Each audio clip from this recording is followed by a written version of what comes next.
Bonjour à tous. Nous connaissons tous les panneaux solaires photovoltaïques qui convertissent les photons en électricité. L'application de cette technologie est en plein essor. On a d'ailleurs vu récemment différentes annonces de nouveaux projets, et notamment au Québec.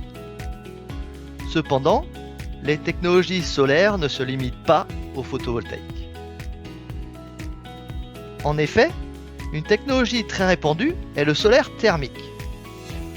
Le CESI est par exemple très efficace pour les besoins en eau chaude domestique d'un foyer.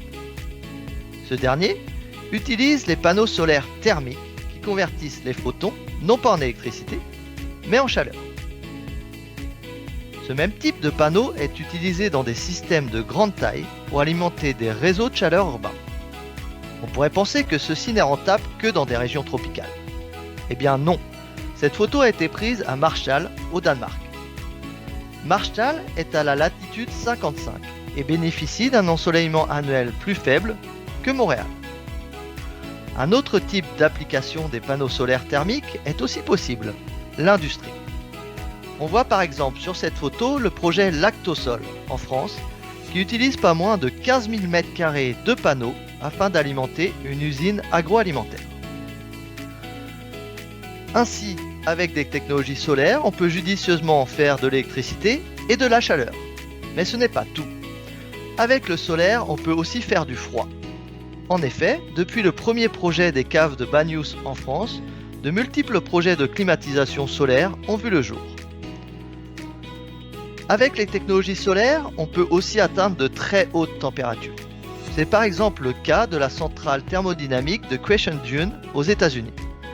Ce type de centrale utilise de nombreux miroirs, appelés héliostats, pour refléter et concentrer les rayons en un point. Ceci permet d'atteindre des niveaux de température de plusieurs centaines de degrés Celsius et le fonctionnement d'un cycle thermodynamique dans le but de produire de l'électricité. L'ensemble des technologies présentées dans cette vidéo sera abordé dans le cours ENR 835 donné à l'École de technologie supérieure à la session d'automne. Nous discuterons aussi des aspects économiques et ferons un état des lieux des innovations, comme par exemple le solaire agrivoltaïque. Le cours ENR 835 bénéficie d'un partenariat avec l'Université de Pau et des Pays de la Dour, notamment en ce qui concerne le développement d'outils numériques pour favoriser l'apprentissage et la réalisation de cas d'études pratiques.